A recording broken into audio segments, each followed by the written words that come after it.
Pitch perfect ഫുട്ബോളിലേക്ക് സ്വാഗതം. നമ്മൾ ഈ അടുത്ത് ഗാവിക്ക് ഇഞ്ചുറി പറ്റിയൊരു സംഭവം കേട്ടിട്ടുണ്ടായിരുന്നു. അപ്പൊ അതിലേക്ക് നോക്കുകയാണെങ്കിൽ ജസ്റ്റ് ഒരു ഇഞ്ചുറി എന്നതിനപ്പുറത്തേക്ക് പല സംഭവങ്ങളും അതിന്റെ പിന്നിൽ നമുക്ക് വായിച്ചെടുക്കാം. അപ്പൊ നമുക്ക് ഒരു എക്സാമ്പിൾ നോക്കുകയാണെങ്കിൽ ഹസാഡിന്റെ കരിയർ നോക്കുകയാണെങ്കിൽ ആള് അത്രയും ഒരു പീക്കിൽ കളിച്ചുകൊണ്ടിരിക്കുമ്പോൾ ആണ് ആളുടെ ഒരു ഫോം ഡിപ്പിലേക്ക് വന്നു. പിന്നെ വളരെ പെട്ടെന്ന് റിട്ടയർമെന്റ് ലീവ് പോണ്ടി വന്നു. ഇപ്പൊ ആളുടെ ഏജ് ഗ്രൂപ്പിലുള്ള മറ്റുള്ള പ്ലേയേഴ്സിനെ നോക്കുകയാണെങ്കിൽ അവർ ഇപ്പോഴും പീക്കിൽ നല്ല ഫോമിൽ കളിച്ചുകൊണ്ടിരിക്കണ പല പ്ലേയേഴ്സും ഉണ്ട്. അപ്പോഴും ആൾക്ക് പെട്ടെന്ന് തന്നെ റിട്ടയർമെന്റ് ലീവ് വേണ്ടി വന്നു. ആൾക്ക് അത്രയൊരു ലോങ് ആയിട്ടുള്ള കരിയറിലേക്ക് എത്താൻ സാധിച്ചില്ല. ഇപ്പൊ ഗാവിയുടെ സിറ്റുവേഷനിലും അതുപോലത്തെ ഒരു കരിയർ അല്ലെങ്കിൽ പെട്ടെന്നുള്ള ഒരു റിട്ടയർമെന്റിലേക്ക് പോകാനുള്ള സാധ്യത വളരെ കൂടുതലാണ്. അതിന് കൃത്യമായ സയന്റിഫിക് ആയിട്ടുള്ള റിസർച്ചുകളും സ്റ്റാറ്റ്സുകളുടെ അടിസ്ഥാനത്തിലാണ് നമ്മൾ ഈ വീഡിയോ ചെയ്യുന്നത്.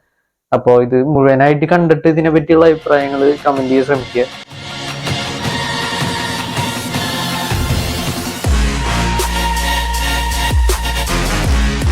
നിങ്ങൾക്ക് എല്ലാവർക്കും ഓർമ്മയുണ്ടാവും, പെഡ്രി നല്ല ഫോമിലേക്ക് പീക്കിൽ എത്തിയ സമയത്തായിരുന്നു ആൾക്കൊരു ഇഞ്ചുറി പറ്റിയത്. ബേസിക്കലി അതിന് തൊട്ട് മുമ്പത്തെ സീസണിൽ ആള് 73 മാച്ചസിലധികം കളിച്ചിട്ടുണ്ടായിരുന്നു. അപ്പൊ അതുകൊണ്ട് ആൾക്ക് റെസ്റ്റും കാര്യങ്ങളൊന്നും കിട്ടാണ്ടാണ് ആ ഒരു ഇഞ്ചുറിയിലേക്ക് എത്തിയതെന്ന് നമുക്ക് വേണമെങ്കിൽ പറയാം. അതുപോലെ തന്നെ ഇപ്പൊ ഗാവിയുടെ സിറ്റുവേഷൻ നോക്കുകയാണെങ്കിലും അതേപോലത്തെ ഒരു കേസ് തന്നെയാണ്. കാരണം ആള് ഡെബ്യൂ 2021 നടത്തിയതിനു ശേഷം ഏറ്റവും കൂടുതൽ മാച്ചസ് ബാർസയ്ക്ക് വേണ്ടി കളിച്ചേക്കുന്ന ഒരു പ്ലെയർ ആണ്. അപ്പോ സ്പെയിൻ ടീമിലേക്ക് വരുമ്പോഴും ആള് സ്ഥിരമായിട്ടുള്ള ഒരു സ്റ്റാർട്ടറാണ്. ഇപ്പോ ഫ്ലുവന്റേക്ക് ഇപ്പൊ ഈ ഇഞ്ചുറി പറ്റിയ മാച്ചിലേക്ക് വേണമെങ്കിൽ ബാക്കിയുള്ള പ്ലേയേഴ്സിന്റെ പോലെ ഗാവിക്ക് റെസ്റ്റ് കൊടുക്കായിരുന്നു. പക്ഷെ ആള് ഗാവിനെ ഇറക്കാനുണ്ടായത്. അങ്ങനെ കളി തുടങ്ങിയിട്ട് വളരെ കുറച്ച് മിനിറ്റുകൾക്കുള്ളിൽ ആൾക്ക് ഇഞ്ചുറി പറ്റി. ഇത് ശരിക്കും പറഞ്ഞു കഴിഞ്ഞാൽ പക്ക ഓവർ യൂസിന്റെ ബേസിൽ അല്ലെങ്കിൽ ഒരു പ്ലെയർക്ക് റെസ്റ്റ് കിട്ടാത്തതിന്റെ കാരണം കൊണ്ടുണ്ടായ ഒരു ഇഞ്ചുറി തന്നെയാണ്. ഇനി നമ്മൾ ഡിസ്കസ് ചെയ്യാൻ പോണ ഫിഫ്പ്രോ പബ്ലിഷ് ചെയ്ത റിപ്പോർട്ടിന്റെ അടിസ്ഥാനത്തിലുള്ള കുറച്ച് സ്റ്റാറ്റ്സും കാര്യങ്ങളൊക്കെയാണ്. പ്ലേയേഴ്സിന് മെന്റൽ ഹെൽത്തിലായാലും ഫിസിക്കൽ ഹെൽത്തിലായാലും ഭയങ്കര ഡാമേജ് ആണ് ആ വേൾഡ് കപ്പിന് ശേഷമുള്ള പീരീഡിൽ ഉണ്ടായിരിക്കണേ.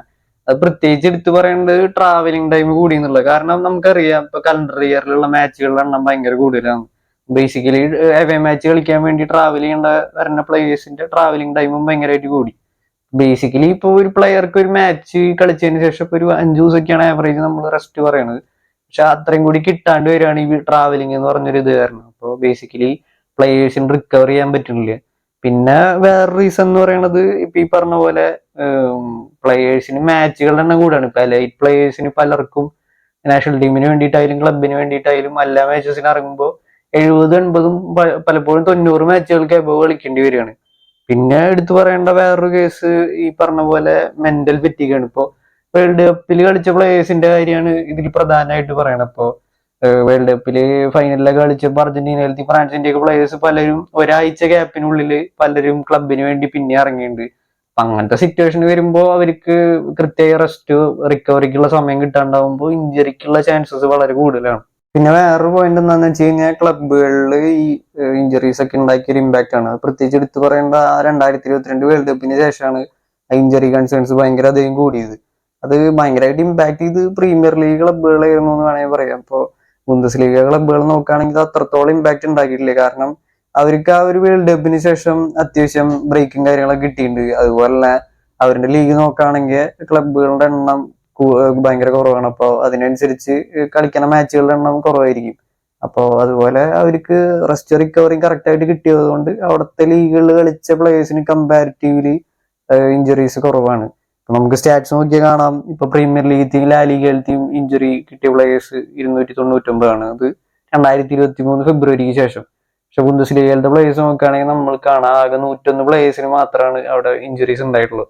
അപ്പോൾ ഈ സ്റ്റാറ്റ്സ് തന്നെ നമുക്ക് മനസ്സിലാക്കാം കൃത്യമായിട്ടുള്ള റെസ്റ്റും കാര്യങ്ങളൊക്കെ കിട്ടി കഴിഞ്ഞാൽ പ്ലേയേഴ്സിന് ഇഞ്ചുറി കൺസേൺസ് ഭയങ്കര കുറവായിരിക്കും. അടുത്തായി എടുത്തു പറയേണ്ട ഒരു പ്രധാനപ്പെട്ട പോയിന്റ് പ്ലേയേഴ്സിന്റെ കരിയറിൽ ഉണ്ടാവുന്ന ഒരു ഡാമേജും കാര്യങ്ങളൊക്കെയാണ്. അവരുടെ കരിയർ അത്ര ലോങ് അല്ലാണ്ട് പെട്ടെന്ന് തന്നെ അവസാനിക്കുന്ന ഒരു ട്രെൻഡ് നമുക്ക് കാണാൻ സാധിക്കും. അതിപ്പോ നമുക്ക് ലെജൻസിന്റെ കാര്യങ്ങളൊക്കെ കമ്പയർ ചെയ്യുകയാണെങ്കിൽ ഇപ്പോ ബെക്കാം ആയാലും സ്റ്റീവി ജി, ഫ്രാങ്ക് ലംപാർഡ് അവരൊക്കെ 20 വയസ്സിന് താഴെ കളിച്ചേക്കണ മിനിറ്റ്സ് നോക്കുകയാണെങ്കിൽ കമ്പാരിറ്റീവ്ലി ഇപ്പോ റൂണിയും മൈക്ലോവൻ പോലത്തെ പ്ലേയേഴ്സ് ഒക്കെ കളിച്ചാനായിട്ടും വളരെ കുറവാണ്.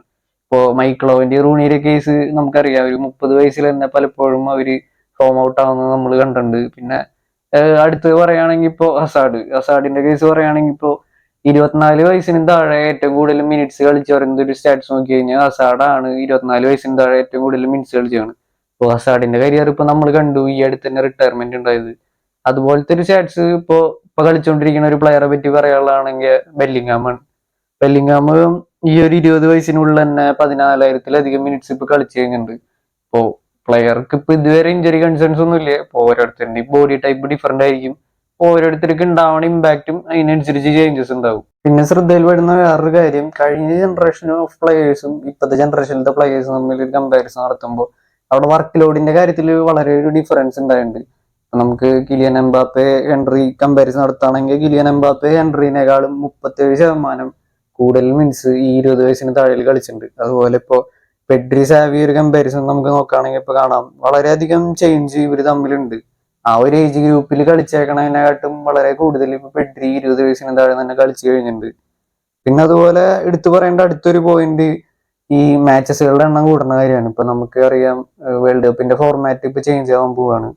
അതുപോലെ തന്നെ ക്ലബ് വേൾഡ് കപ്പ് എന്ന് പറഞ്ഞൊരു പുതിയ ടൂർണമെന്റ് വരുന്നുണ്ട്. ഇപ്പൊ ചാമ്പ്യൻസ് ലീഗിന്റെ ഫോർമാറ്റ് മാറാൻ പോവാണ്. ഇപ്പൊ ഇതിലെല്ലാം ഉൾപ്പെടുത്തുന്ന ടീമുകളുടെ എണ്ണം കൂടുകയാണ്. അപ്പൊ കളിക്കുന്ന മാച്ചസുകളുടെ എണ്ണം ഈ പറഞ്ഞ പോലെ എലൈറ്റ് ക്ലബ്ബുകളിൽ കളിക്കുന്ന എലൈറ്റ് പ്ലേയേഴ്സിന് കൂടുതൽ മാച്ചസ് കളിക്കേണ്ടി വരും. ഇപ്പൊ കൂടുതൽ ടൈം കൂടുതൽ മിനിറ്റ്സ് കളിക്കേണ്ടി വരും. അപ്പോ പലരും ഇപ്പൊ ഇനി വരാൻ പോണ വർഷങ്ങളിൽ 90-ലധികം മാച്ചസ് കളിക്കേണ്ടി വരുന്നതാണ് നമുക്ക് ഇതിന്ന് മനസ്സിലാവണം. Journal of athletic training publish ചെയ്ത റിപ്പോർട്ടിന്റെ അടിസ്ഥാനത്തിൽ യങ് പ്ലേയേഴ്സിന് പ്രത്യേകിച്ച് മാച്ചസിലും ട്രെയിനിങ് ഗ്രൗണ്ടിലും അഡൽട്ട് പ്ലേയേഴ്സിനേക്കാളും ഇഞ്ചറി കൺസേൺസ് കൂടുതലാണ്. അത് പ്രധാനമായിട്ടും ഇവരുടെ ഫിസിക്കലി ആയാലും മെന്റലി ആയാലുള്ള സ്ട്രെസ്സിന്റെ അടിസ്ഥാനത്തിലാണ് ഇത് പറയുന്നത്. പിന്നെ അതുപോലെ തന്നെ ഇവർക്ക് ഒരു ചെറുപ്പത്തിൽ തന്നെ ഒരു യങ് ഏജിൽ ഒരു 16 to 23 ഏജിൽ ഭയങ്കര ഫിസിക്കലായിട്ട് അവർ സ്ട്രോങ് ആവേണ്ട ഒരു പ്രായത്തിൽ ഇഞ്ചുറീസും കാര്യങ്ങളൊക്കെ വന്നു കഴിഞ്ഞാൽ ത്രൂ ഔട്ട് കരിയർ അഫക്ട് ചെയ്യാനുള്ള സാധ്യതയും ഈ റിപ്പോർട്ടിൽ പറയുന്നുണ്ട്. പിന്നെ ഇതിന്റെ നേരെ വിപരീതമായിട്ടുള്ള ഒരു റിപ്പോർട്ട് പറയണത് ESPN-ന്റെ ഒരു ആർട്ടിക്കിളിലാണ്. അതിൽ ഒരു കമ്പാരിസൺ നടത്തിയാണ് പെഡ്രി, ഗാവി, സാക്ക പോലത്തെ പ്ലേയേഴ്സിനെ കമ്പയർ ചെയ്തിട്ട് പറഞ്ഞാണ്.